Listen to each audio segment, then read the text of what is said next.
Hi Math 2. This is the modified Lesson 6 and Lesson 7 from our workbooks, beginning on page 190. So let's get started. So you're going to learn that the angle bisectors of a triangle are concurrent.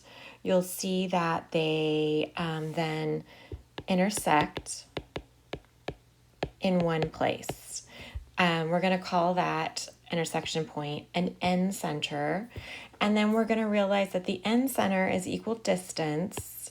It's a perpendicular distance to the sides of my triangle. So let's get started with that. So I know there's a lot going on in this diagram, but for a moment, let's stop and only look at the black triangle. So just look at the triangle ABC. So that's the image that we're looking at. So that triangle, you'll see some purple arcs. If we were in the classroom, you'd be constructing those arcs. They're helping you construct the angle bisector. So as a reminder from first semester, to construct an angle bisector, we would put our pointer on our vertice. Let's focus on vertice B for a moment. And you would draw any size arc. Once you drew that arc, you then would look where it intersected the sides of the angle.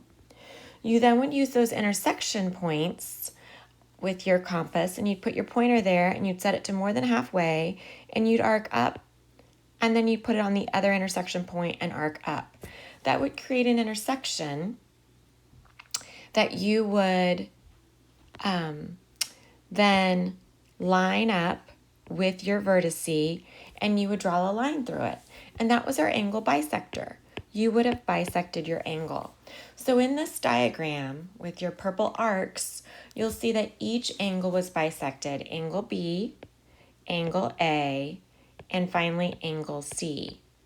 So those purple arcs are the construction for my angle bisectors.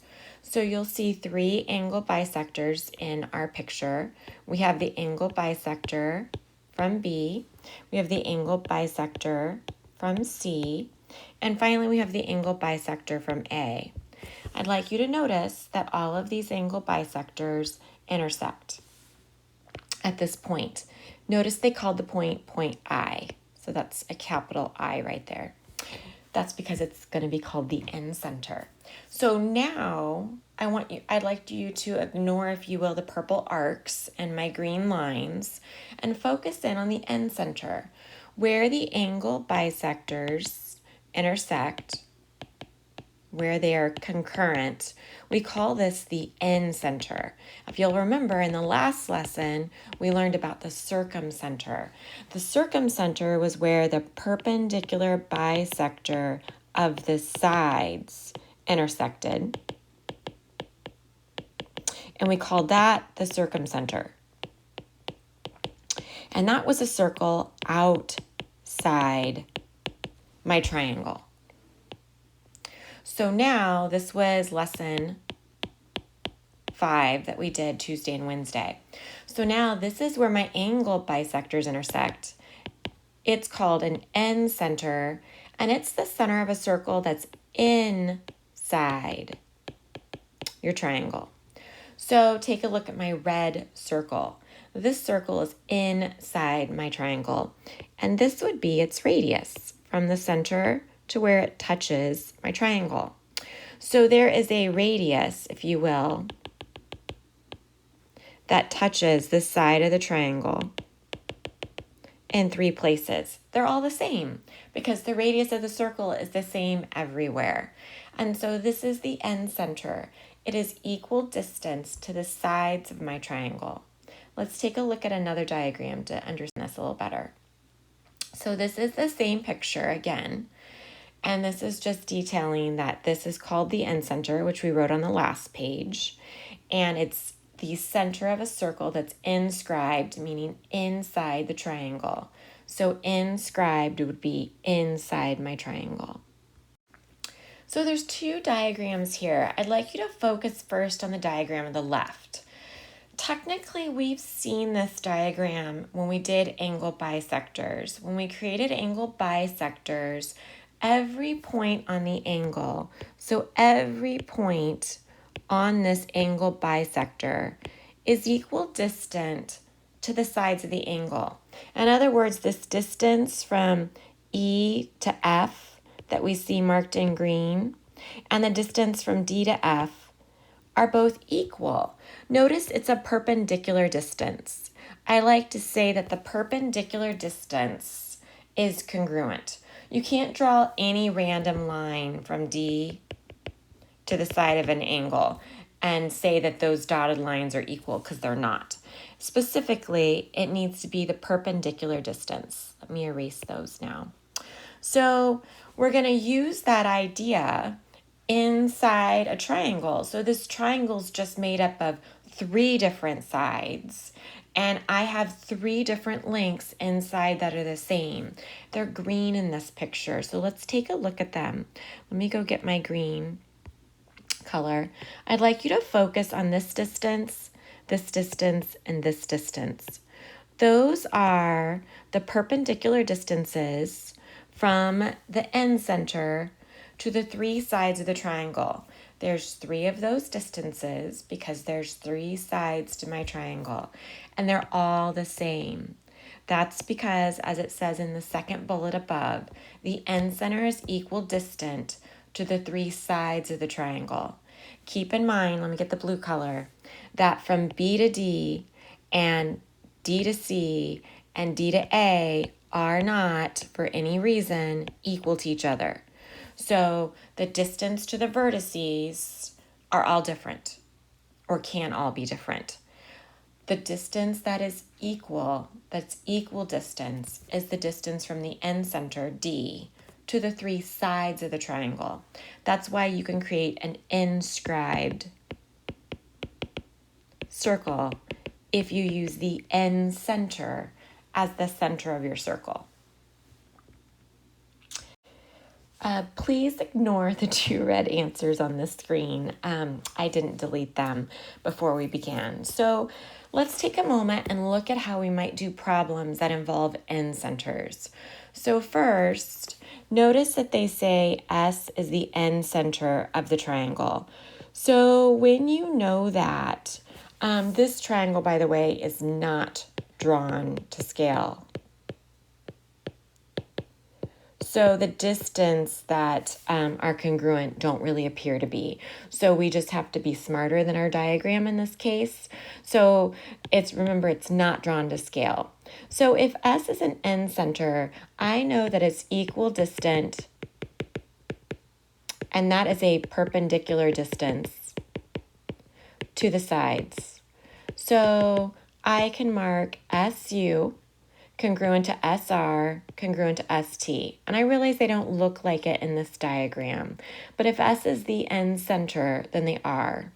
Some other things I know, if S is the end center, I have to remember that the end center is where my angle bisectors intersect.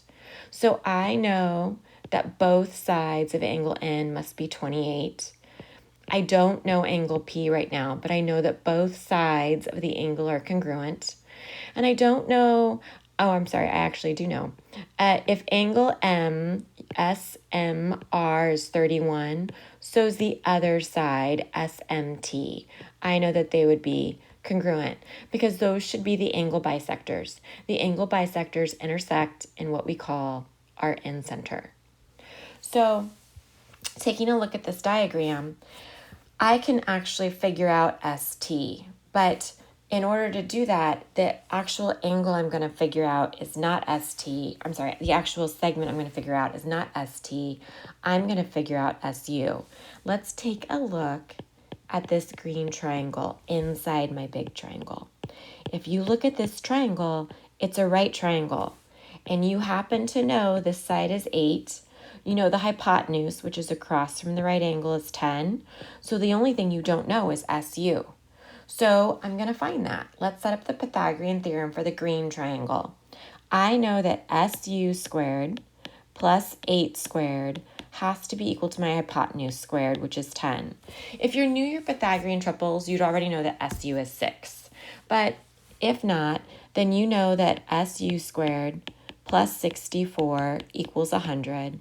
So then SU squared, let's subtract 64 from both sides. You get 36. Let's take the square root of both sides, and SU is 6. Okay, great. And so since I know SU is 6, I also know that ST is 6 and SR is 6. And so that's how I can confirm that the answer for ST is also 6. So let's take a look at B. Let's say I'd like to find angle SPU. So let's go find that angle. It's in red right now, so let me make it a little bolder. This is the little angle I'd like to find. So I'm going to use the idea, by the way, at this point, you could use inverse trig for that. But I'm going to use the idea that a triangle adds up to 180 degrees. And if I know this is 28 and this is 28, and then I know that 31 and 31, I can figure out the entire angle P. So 180 minus the 61 degrees that is in, 62 degrees, that's an angle M, minus up here, the 56 degrees, that's an angle N, would leave us with the total degrees in my angle P. So grab out your calculators and you should get 62 degrees when you do your subtraction. That's the entire angle P. And remember, what I want is half of it. So 62 divided by 2 would be the 31 degrees for both halves of my angle P. So let's take a look at another problem. So this should be on the back side of your notes. So this is now the back page of our extra handout. So this first diagram is just reminding us that any point on my angle bisector is equidistant. Remember, that's a perpendicular distance to the sides of my angle.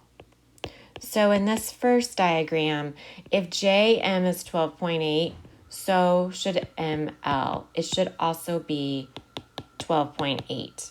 That point M, if it's on my angle bisector, and you can see where they've tried to mark that, should be equidistant to the sides of my angle.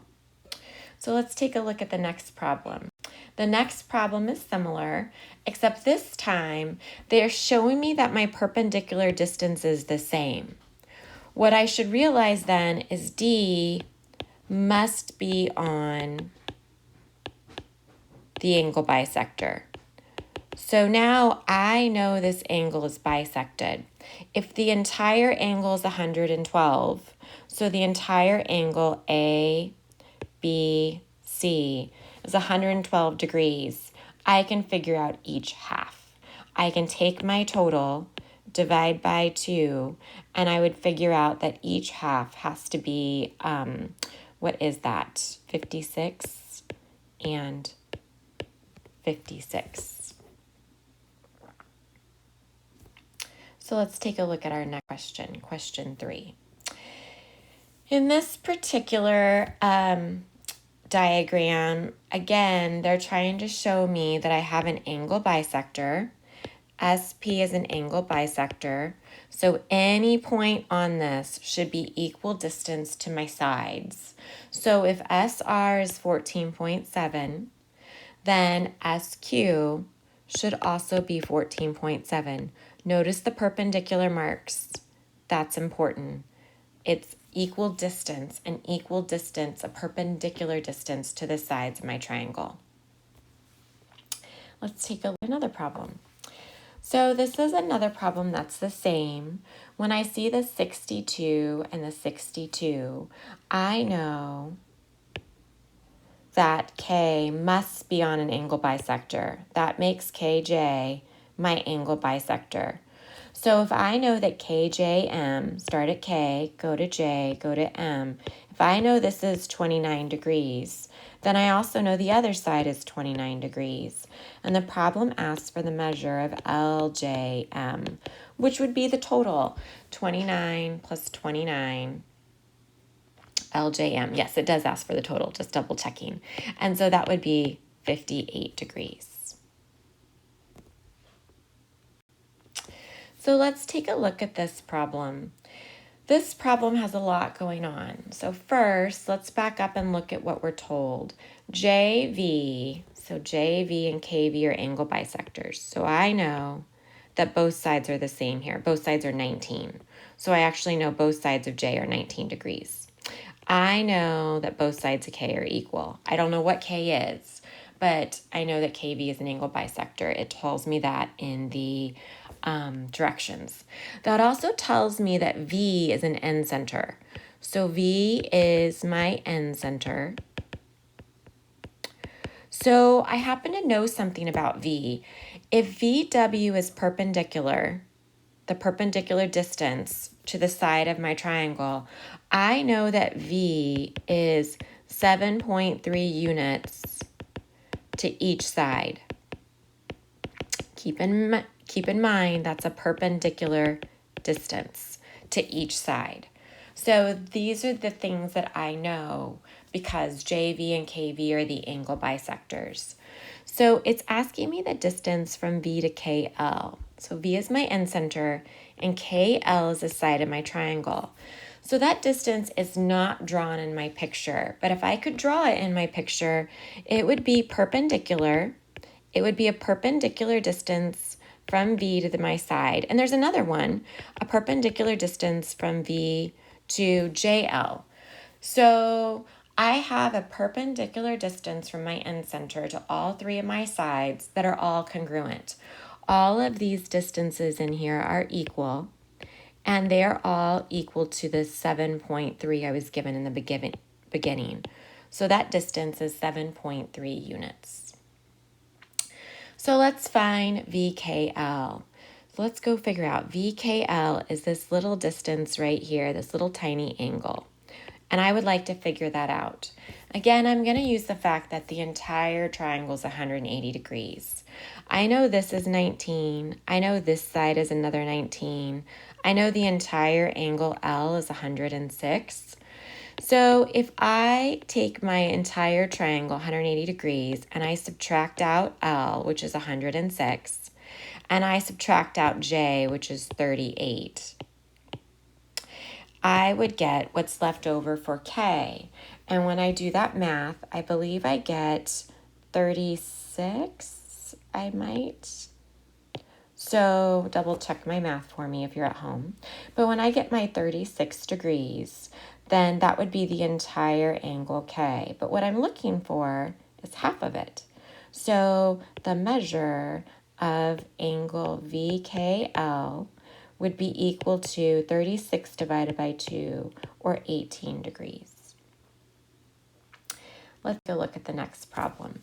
So depending on which handout you have one of two problems on your handout. So your problem 7 is either the problem on the left or it's the problem on the right. So first of all, the problem on the left is identical to number 6 above. So this one is really the same as number 6 above, just different numbers. So I believe it's asking you for the distance from X to PQ. So keep in mind there is a perpendicular distance not drawn in here. So when you do this one for, I believe it says it's number 5 on your worksheet, take a look at that. You should be getting 19.2. If you're not getting that answer, please come to Zoom and ask me about it, or come to office hours Monday. And then finally, the other question it asks for is the angle of PQX. So you're going to use again that the triangle is 180 degrees total. You're going to subtract out your angles like we did up above, and you're going to get a 52 degrees. Again, if you can't get that answer, you need to come to Zoom and ask me about it. Let's say your worksheet has the problem on the right, this number 7. So in this problem, FE is an angle bisector. You should draw in your congruent marks.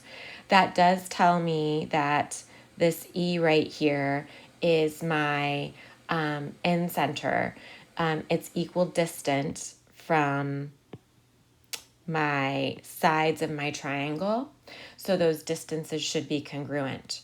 So this distance is equal to 10x minus 7, and EM is equal to 4x plus 5.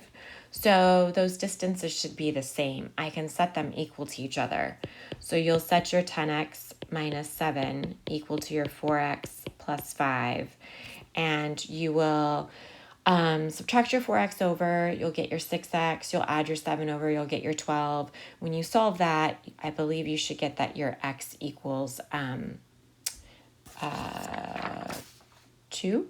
So if you're not getting that, make sure you go to your office hours and ask your teacher about that problem. Thank you very much and look forward to seeing you in Zoom.